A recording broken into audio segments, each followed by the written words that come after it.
3장 1절에서 10절까지인데 1절에서 3절까지의 말씀만 교독하십니다. 요나서 3장 1절에서 3절까지의 말씀입니다. 구약 성경 1288면쯤에 있습니다. 제가 한 절 읽고 여러분이 한 절 읽고 교독하시겠습니다. 여호와의 말씀이 두 번째로 요나에게 임하니라. 이르시되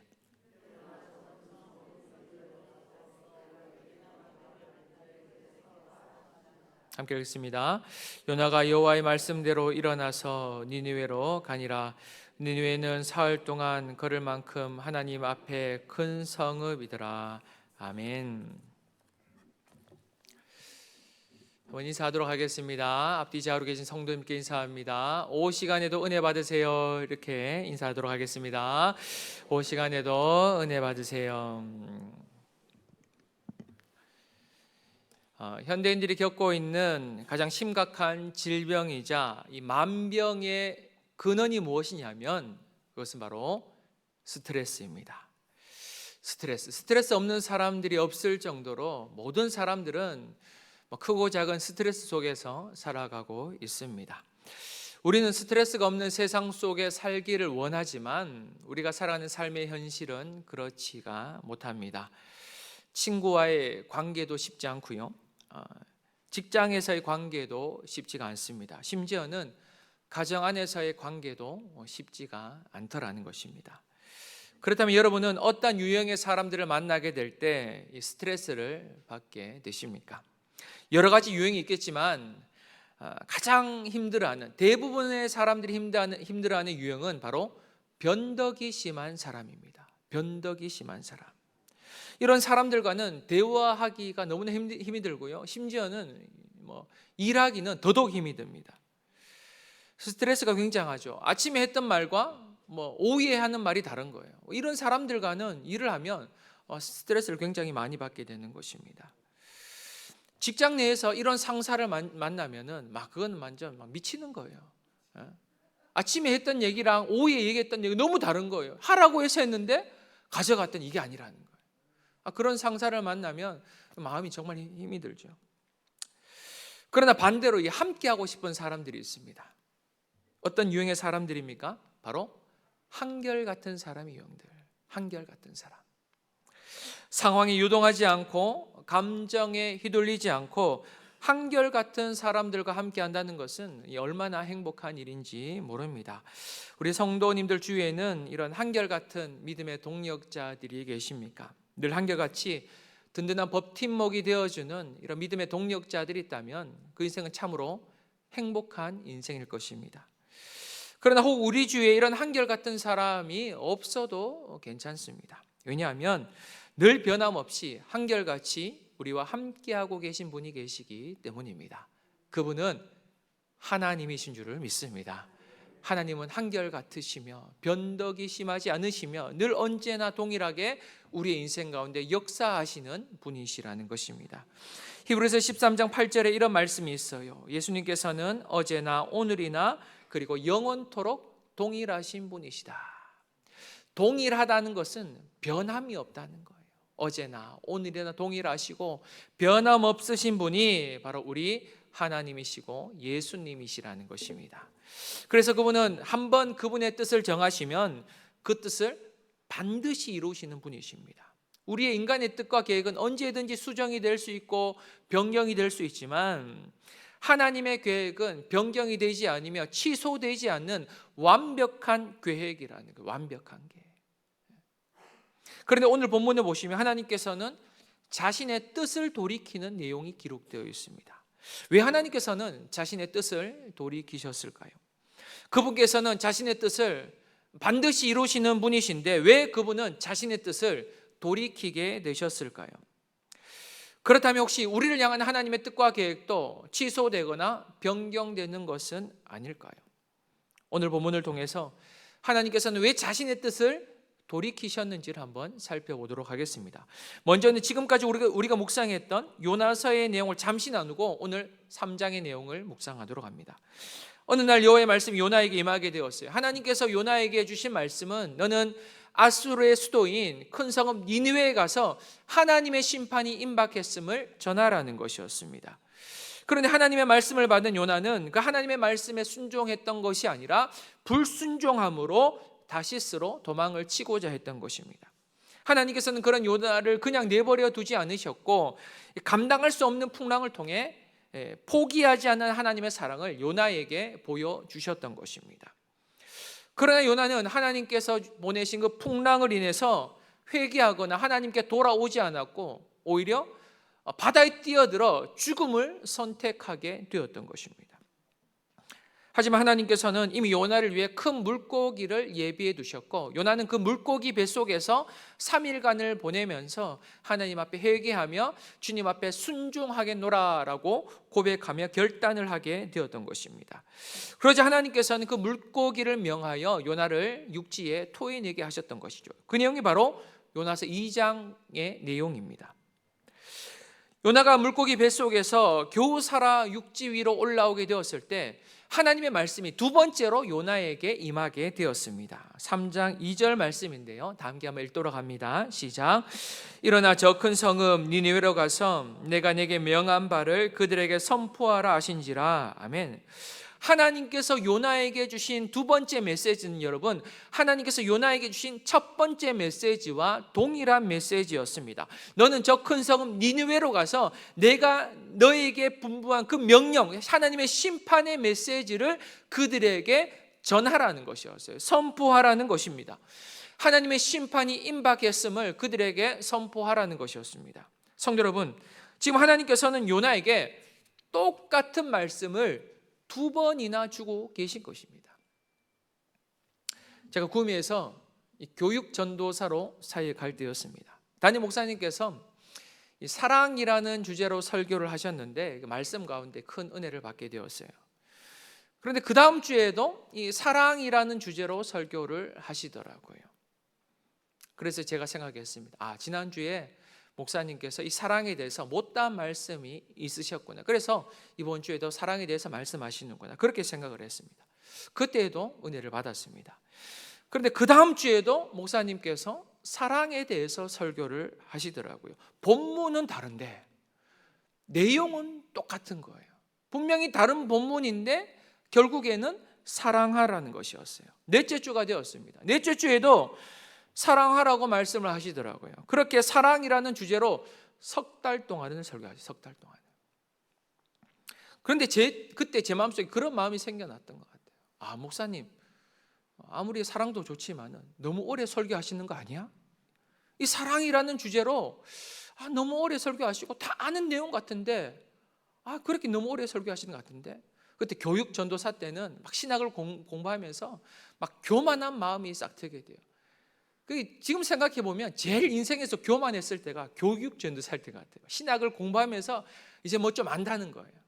그때 얼마나 교만했는지 모르겠어요. 담임 목사님 설교하면 은혜 받을 때도 있지만 막 평가할 때도 있고요. 막 그랬던 것 같아요. 석 달쯤 목사님의 설교를 듣고 나니까 이건 목사님 너무 길게 하시는데 이거 다 알고 있는 내용을 너무 오래 설교하시는 거 아니야? 이런 마음이 막 제 마음속에 일어나기 시작했던 것입니다. 그래서 나중에는 이 목사님 설교가 잘 들리지가 않더라고요. 그런데 석 달이 지나고 또 목사님 설교하시는 또 사랑에 대해서 설교하시는 거예요. 그때 막 목사님 너무 하시네 이런 마음이 제 마음속에 막 생겨나기 시작했어요. 그런데 하나님께서 그 말씀을 듣는 가운데 갑자기 저에게 이런 말씀을 딱 주시는 거예요. 메시지를 주시는 거예요. 성호야, 지금 너 때문에 내가 석 달 동안이나 사랑하라라고 설교를 하고 있단다. 이렇게 말씀하시는 거예요. 하나님께서 그 말씀을 주시는데 제가 큰 충격에 빠지게 되었습니다. 왜냐하면 저는 하나님의 사랑에 대해서 너무나 잘 알고 있었거든요. 제가 그 하나님의 사랑 때문에 목회를 시작하게 되었거든요. 그런데 하나님께서 석 달 동안이나 저 때문에 사랑하라라고 설교하셨다고 하니 제가 큰 충격에 빠지게 되었던 거예요. 네가 사랑을 몰라서가 아니라 사랑하라는 그 하나님의 메시지에 순종하지 않았기에 내가 사랑하라는 그 메시지를 너 때문에 석 달 동안이나 설교할 수밖에 없었다라는 거예요. 때로는 우리가 설교나 혹은 다른 사람들을 통해서 동일한 메시지를 받을 때가 있습니다. 반복해서 말씀해 주시는 거예요. 왜 그렇게 하신지 아십니까? 우리가 그 하나님의 말씀에 순종할 수 있도록 계속해서 가르쳐 주시는 거예요. 그 말씀을 몰라서가 아니라 그 말씀대로 살아가지 못하고 있기 때문에 하나님께서는 우리에게 똑같은 메시지를 계속해서 주실 때가 있다는 거예요. 계속해서. 그런데 여러분, 하나님께서 우리에게 동일한 메시지를 주실 때에는 사실 우리의 행동의 변화보다 더 중요한 것이 있습니다. 그것은 바로 우리의 가치관의 변화라는 거예요. 가치관의 변화. 생각이 바뀌어야 한다는 거예요. 교육학에서도 부모가 자녀들에게 반복해서 가르치는 것을 굉장히 중요하다고 얘기합니다. 똑같은 것을 계속해서 반복해서 가르쳐야 한다는 거예요. 왜냐하면 반복해서 가르치게 되면 부모의 가치관이 자녀들에게 그대로 전수되기 때문이라는 것입니다. 그래서 반복해서 가르치는 것이 그만큼 중요하다는 거예요. 그렇게 가르치다 보면 부모가 가지고 있던 생각과 마음과 그 가치관이 자녀들에게 그대로 전수되기 때문이라는 것입니다. 결국 사람의 행동이 변화되는 것은요, 여러분, 우리의 가치관이 변화될 때 행동이 변화되는 거예요. 가치관이 변화되지 않으면, 생각이 바뀌지 않으면 절대로 순종할 수가 없습니다. 잘 되지 않아요. 하나님께서 우리에게 동일한 말씀을 반복해서 주실 때도 마찬가지입니다. 하나님께서는 그저 우리의 행동이 변하기를 원하시는 것이 아니라 우리의 생각이 바뀌고 가치관이 바뀌기를 원하시는 거예요. 세상의 가치관이 아닌 하나님 나라의 가치관으로 생각하고 행동하기를 원하신다라는 것입니다. 그렇게 우리의 가치관이 바뀌어야지만 하나님의 말씀에 순종할 수 있다라는 거예요. 사랑하는 성도 여러분, 하나님께서 여러분에게 반복적으로 주시는 메시지가 있다면, 그리고 말씀 가운데 계속해서 부어주시는 하나님의 마음이 있다면, 그때 여러분의 삶을 한번 곰곰이 살펴보시기 바랍니다. 그리고 그 하나님의 말씀에 순종할 수 있기를 주의 이름으로 간절히 축원드립니다. 무엇보다 하나님의 말씀을 통해 여러분의 생각이 바뀌게 되고 여러분의 가치관이 달라질 수 있기를 주의 이름으로 간절히 축원드립니다. 이 굉장히 중요한 거예요. 행동의 변화가 아닌 가치관의 변화. 하나님의 마음으로, 하나님 나라의 가치관으로 우리가 바뀌게 되면 여러분, 우리의 삶이 달라지게 되어 있어요. 세상을 바라보는 관점이 완전히 달라지게 되어 있어요. 무엇을 쫓아가느냐? 가치관을 쫓아 살아가게 된다는 거예요. 요나가 하나님의 말씀에 순종하지 않으니 하나님께서는 요나에게 계속해서 같은 말씀을 주시는 거예요. 언제까지 주십니까? 순종할 때까지 주시는 거예요. 순종할 때까지. 그래서 요나는 결국 하나님의 말씀에 순종함으로 니느웨에 가서 하나님의 말씀을 선포하게 됩니다. 그런데 요나의 모습을 보면 아직까지는 하나님의 그 마음을 100% 이해한 것은 아닌 것처럼 보여요. 여러분 3절과 4절 말씀인데요, 2절 말씀을 함께 돌아갑니다. 시작. 요나가 여호와의 말씀 일어나서 니느웨로 가니라.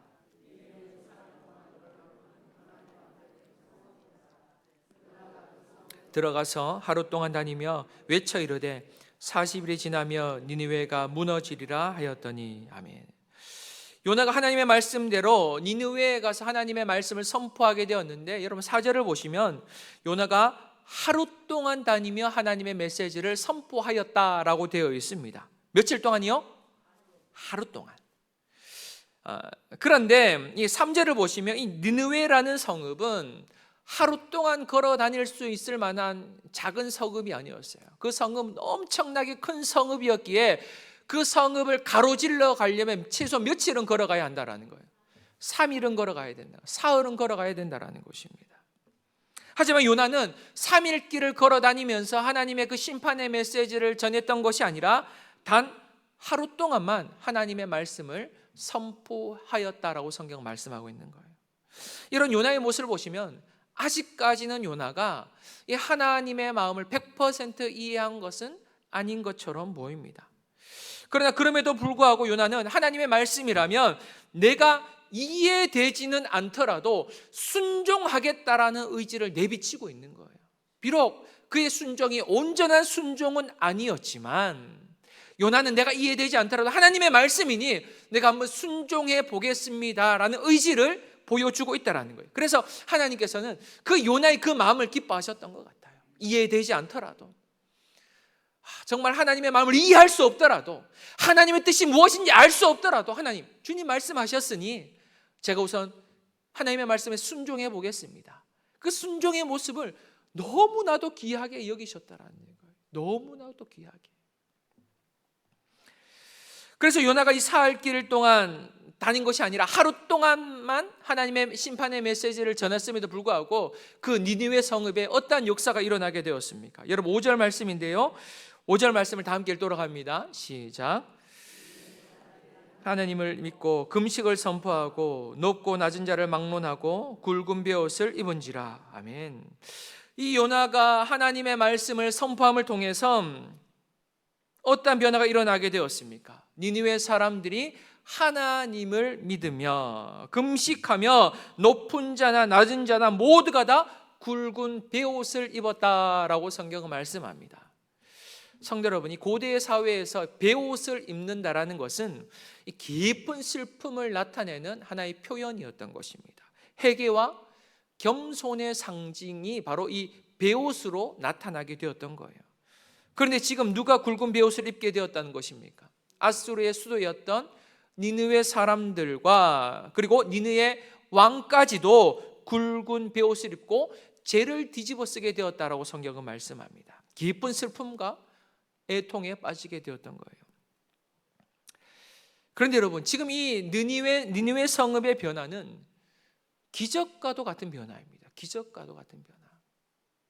왜냐하면 여러분, 이 아수르라는 민족은 당시 이 악질 중에 악질이었던 민족이었기 때문이었습니다. 얼마나 악독한 민족이었는지 몰라요. 주위의 민족들을 공격하며 박해하며 완전 피바다로 만들었던 그런 악질 중에 악질의 민족이 바로 아수르였다라는 것입니다. 아수르. 그런데 요나가 하나님의 심판의 메시지를 3일 동안 선포한 것이 아니라 단 하루만 선포했음에도 불구하고 어떠한 일이 일어나게 되었다고요? 하나님께 회개의 역사가 일어나게 되었다라는 거예요. 회개의 역사. 죄를 뒤집어 쓰며 굵은 베옷을 입고 금식하며 하나님께 부르짖게 되었다는 거예요. 사랑하는 성도 여러분, 하나님께서는 고치지 못할 사람이 없음을 믿으시기 바랍니다. 하나님께서 만지시고 하나님께서 역사하시며 어떠한 강팍한 인간이라도 깨어지게 됨을 믿으시기 바랍니다. 그래서 여러분, 우리는 기도할 뿐이라는 거예요. 살아가다 보면 정말 저 사람은 변하지 않을 거야 라는 사람이지 않습니까? 정말 저 사람은 변화되기 어려울 것 같아. 그런 사람이 있어요. 뭐 우리 가족들 중에 있을 수도 있고요. 뭐 친척들 중에 있을 수도 있고. 오늘도 제가 한 분하고 잠깐 이야기를 나누었는데 자기 형제가 어제 죽게 되었는데 돌아가셨대요. 그런데 복음을 전하지 못해 너무 가슴 아프다는 거예요. 그렇게 복음을 외쳤지만 그 마음이 깨어지지 않더라는 거예요. 너무 안타까워하시더라고요. 우리 이제 그런 사람이 있을 수 있다라는 거예요. 그러나 하나님께서 만지시면, 하나님께서 역사하시면 아무리 강박한 영혼이라도 깨어지게 됨을 믿으시기 바랍니다. 그래서 하나님께서는 고치지 못할 사람이 없다라는 거예요. 고치지 못할 사람이 없다. 저 같은 사람도 고치셨는데 하나님께서 못 고칠 사람이 어디 있겠습니까? 하나님께서 만지시면 다 치유가 되는 거예요. 심지어는 여러분, 느니웨 왕이 이런 조서까지 내리게 돼요. 7절과 8절 말씀인데요, 두 절 말씀을 함께 읽도록 합니다. 시작.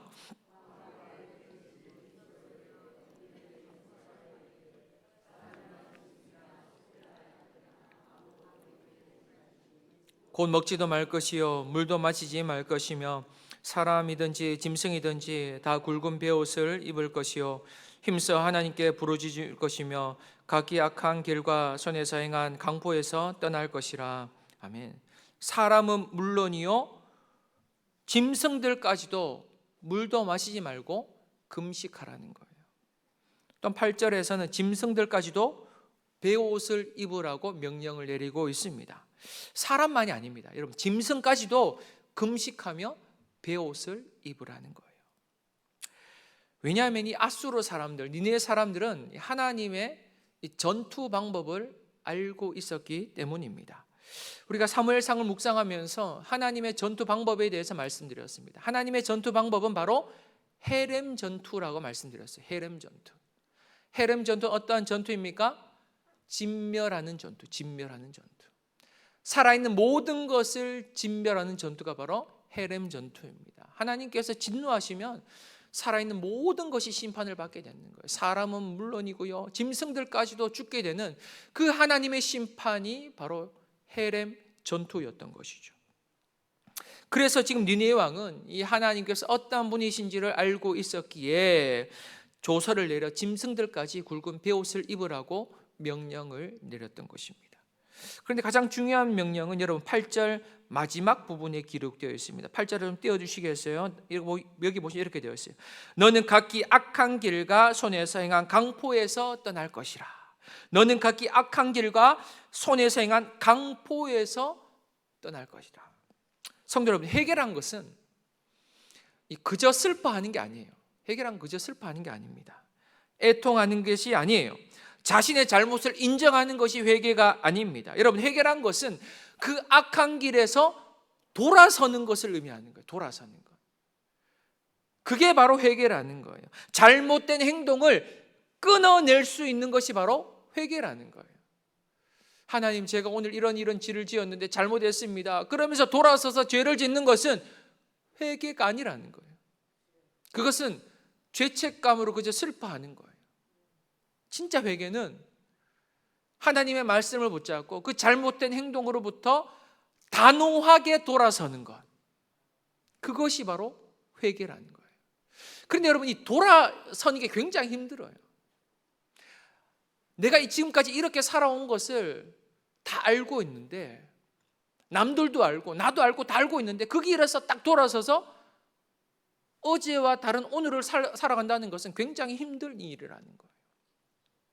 한 청년이 그렇게 이야기하더라고요. 예전에, 목사님, 제가 술을 끊고 싶은데 술을 끊기 힘들다는 거예요.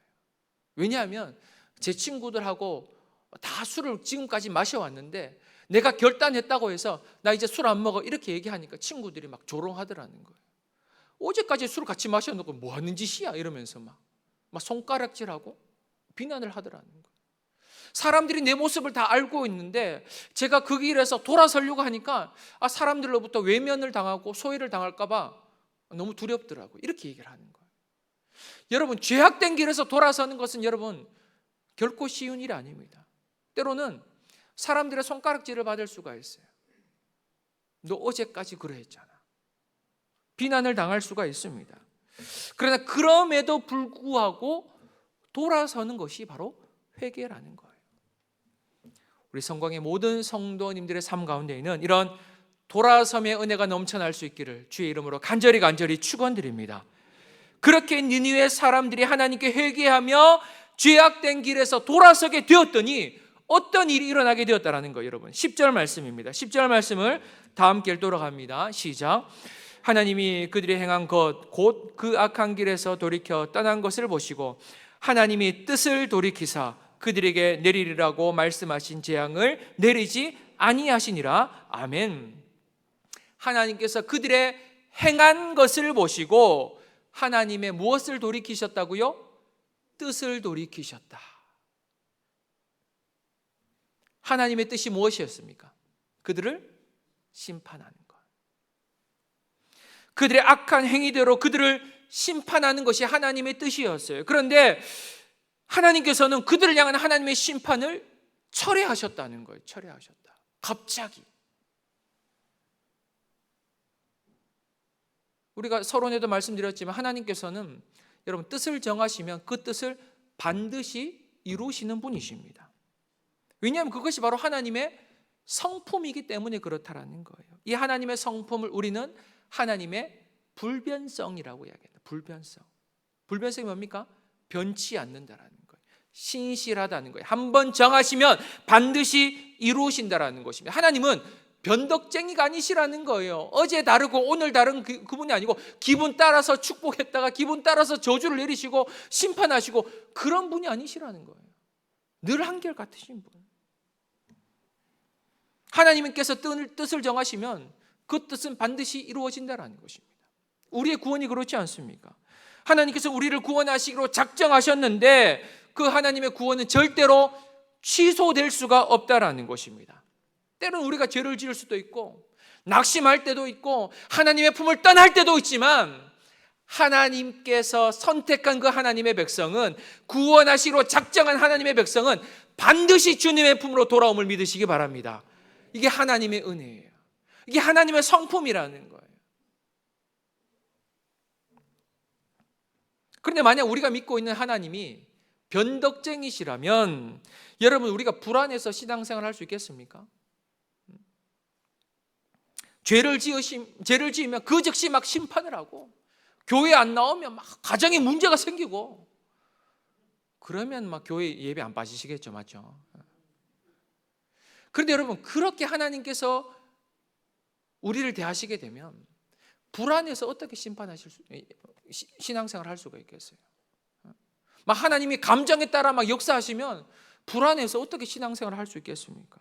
그러면 여러분, 신앙생활이 결코 행복하지 않아요. 나 오늘 주일 한번 빠졌는데 하나님 우리 가정에 뭐 심판하지 어떡하지? 그러면 여러분, 신앙생활이 재밌겠습니까?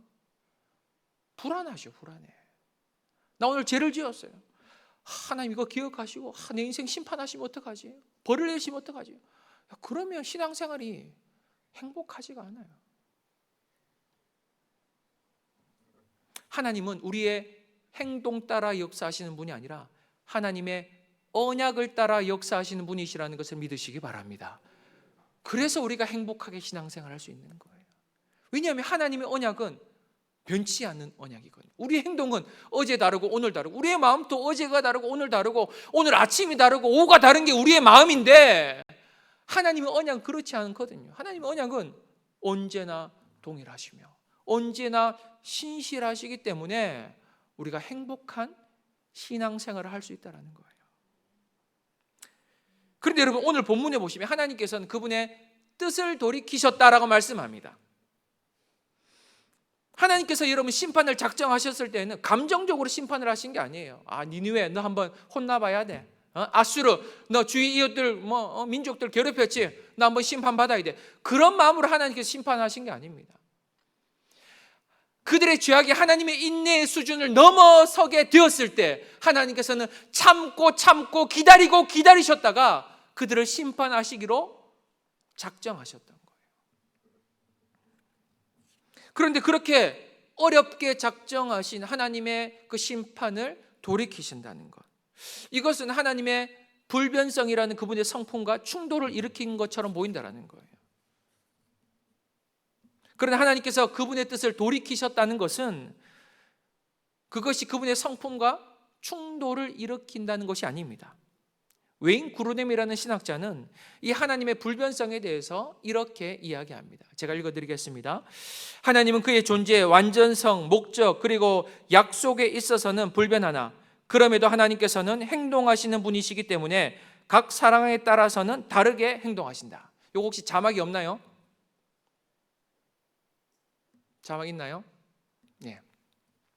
제가 다시 한번 읽어드리겠습니다. 하나님은 그의 존재의 완전성, 목적 그리고 약속에서 있어서는 불변하나 그럼에도 하나님께서는 행동하시는 분이시기 때문에 각 상황에 따라서는 다르게 행동하신다. 이거 좀 어렵게 설명되어 있는데 이게 무슨 말이냐면 하나님의 불변성이라는 것은 그의 목적과 약속이 변치 않는다는 것이지 그의 행동이 변치 않는다는 것이 아니라는 거예요. 하나님의 목적과 약속은 변치 않지만 하나님의 행동은 언제든지 달라질 수 있다는 거예요. 무엇에 따라서요? 그분의 목적에 따라서. 하나님의 행동이 달라질 수 있다는 거예요. 여러분, 하나님의 목적이 무엇입니까? 그것은 바로 우리의 구원이에요. 인간의 구원. 그것이 바로 하나님의 유일무이한 목적이라는 거예요. 지금도 하나님께서는 우리의 구원을 위해서 신실하게 일하고 계십니다. 여러분의 인생뿐만이 아니라 여러분의 가정과 여러분의 자녀들과 우리의 직장과 사업장과 우리 교회와 이 나라의 이민족을 위해서 하나님께서는 구원의 역사를 지금도 일으키고 계시다라는 거예요.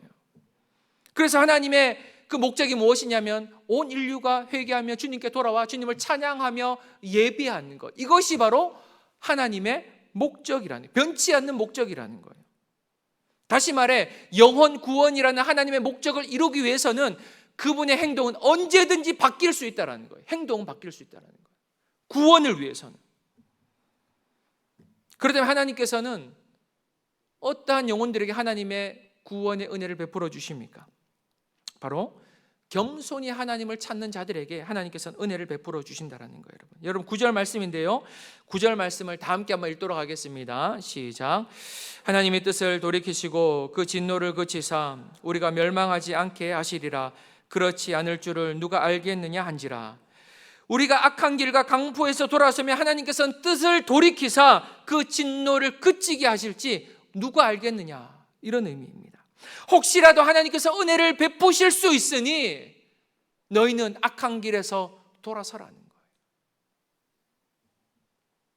사랑하는 성도 여러분, 우리가 하나님의 심판을 피하고 우리가 살기 위해서 필요한 것은 바로 겸손히 하나님의 은혜를 구하는 것입니다. 겸손히 하나님의 은혜를 구하는 것. 죄악에서 돌이켜 겸손히 하나님의 은혜를 구할 때 하나님께서는 자신의 뜻을 돌이키시사 우리의 인생을 구원하시고 우리의 가정을 구원하시고 우리의 교회를 구원하시고 이 나라 이민족까지 구원해 주심을 믿으시기 바랍니다. 그래서 철저히 회개해야 돼요. 겸손히 하나님의 은혜를 구할 수 있어야만 하는 것입니다. 역대하 7장 14절 말씀인데요, 우리 다 함께 한번 읽고 기도하도록 하겠습니다. 시작. 내 이름으로 일컫는 내 백성이 그들의 악한 길에서 떠나 스스로 낮추고 기도하여 내 얼굴을 구하며 내 하늘에서 듣고 그들의 죄를 사하고 그들의 땅을 고칠지라. 아멘. 내 이름을 일컫는 내 백성이 그들의 악한 길에서 떠나 스스로 낮추고, 예전 개역 한글에서는 겸비하여라고 표현되고 있죠. 내 얼굴을 찾으면, 구하면 내가 하늘에서 듣고 그들의 죄를 사하고 그 땅을 고치시겠다라고 말씀합니다. 우리의 상황이 문제가 아니에요. 하나님의 은혜가 넘쳐나면 우리의 인생이 역전될 뿐만이 아니라 우리의 가정에도 역전의 은혜가 넘쳐나게 될 줄 믿습니다. 우리 자녀들의 인생에도 이런 역전의 은혜가 넘쳐나게 될 줄 믿습니다. 그러기 위해서 우리가 해야 될 일은 무엇입니까? 겸손히 하나님 앞에 엎드리는 거예요. 하나님, 내가 할 수 있는 것은 아무것도 없사오니 하나님께서 은혜를 베풀어 오셔서 하나님, 내 영혼을 고쳐주시고 우리의 가정을 고쳐주시고 우리의 자녀들을 고쳐주시고 우리 교회를 고쳐주시고 이 나라 이민족을 고쳐주시옵소서. 하나님의 은혜를 구해야 하는 하나님의 은혜. 우리 다 함께 한번 기도할까요? 오늘 말씀을 두고 한번 기도합시다.